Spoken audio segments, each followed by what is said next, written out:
Loué soit Jésus-Christ l'Emmanuel venu en notre chair, vœu du pape François à la Curie romaine pour Noël 2024, suite, artisan de bénédiction. Sœurs, frères, en regardant Marie, image et modèle de l'Église, nous sommes amenés à considérer la dimension ecclésiale du dire du bien. Et dans notre contexte, je voudrais la résumer ainsi. Dans l'Église, signe et instrument de la bénédiction de Dieu pour l'humanité, nous sommes tous appelés à devenir des artisans de bénédiction. Pas seulement ceux qui bénissent, mais des artisans de cela, enseignés vivre en tant qu'artisans pour bénir. Nous pouvons imaginer l'Église comme un grand fleuve qui se divise en 1001 ruisseaux, torrents, rivières, un peu comme le bassin de l'Amazone, pour irriguer le monde entier avec la bénédiction de Dieu qui découle du mystère pascal du Christ. L'Église nous apparaît ainsi comme l'accomplissement du projet que Dieu a révélé à Abraham dès le premier instant où il l'a appelé à quitter le pays de ses pères. Il lui dit : « Je ferai de toi une grande nation, je te bénirai, en toi seront bénies toutes les familles de la terre. » Genèse chapitre 12, versets 2 à 3.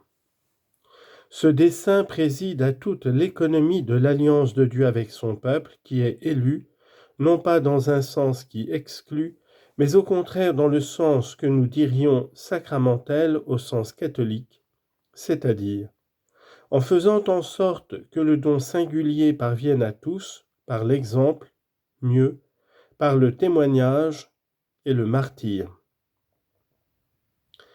Ainsi, dans le mystère de l'incarnation, Dieu a béni chaque homme et chaque femme qui vient au monde, non pas par un décret descendu du ciel, mais à travers la chair de Jésus, l'agneau béni, né de la Vierge Marie bénie, comme le dit saint Anselme.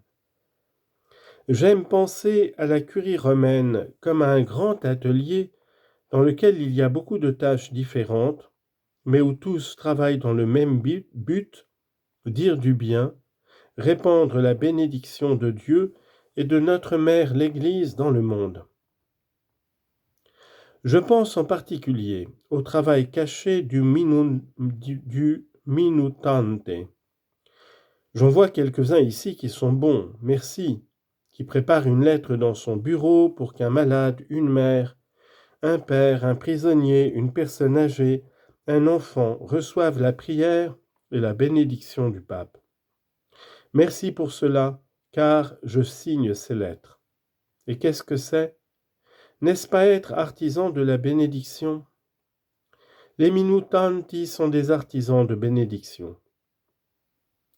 On m'a raconté qu'un saint prêtre qui a travaillé il y a longtemps à la secrétairerie d'État avait fixé, derrière la porte de son bureau, un papier sur lequel on pouvait lire « Mon travail est humble, humilié, humiliant ». Un regard un peu trop négatif, mais qui contient une part de vrai et de bon. Je dirais que c'est l'expression du style typique de l'artisanat de la Curie, à comprendre toutefois dans un sens positif, l'humilité comme voie du dire du bien.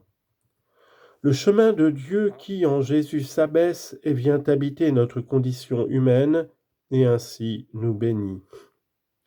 Et je peux le témoigner dans la dernière encyclique sur le Sacré-Cœur que le cardinal Ré a mentionné. Combien on travaillait, combien les brouillons allaient, revenaient, beaucoup avec de petites choses. Chers amis, il est beau de penser qu'à travers le travail quotidien, surtout le travail le plus caché, chacun de nous peut contribuer à apporter la bénédiction de Dieu dans le monde. Mais en cela, nous devons être cohérents. Nous ne pouvons pas écrire des bénédictions et ensuite dire du mal d'un frère ou d'une sœur. Cela détruit la bénédiction. Voici donc mon souhait, que le Seigneur né pour nous dans l'humilité nous aide à être toujours des femmes et des hommes qui disent du bien. Joyeux Noël à tous.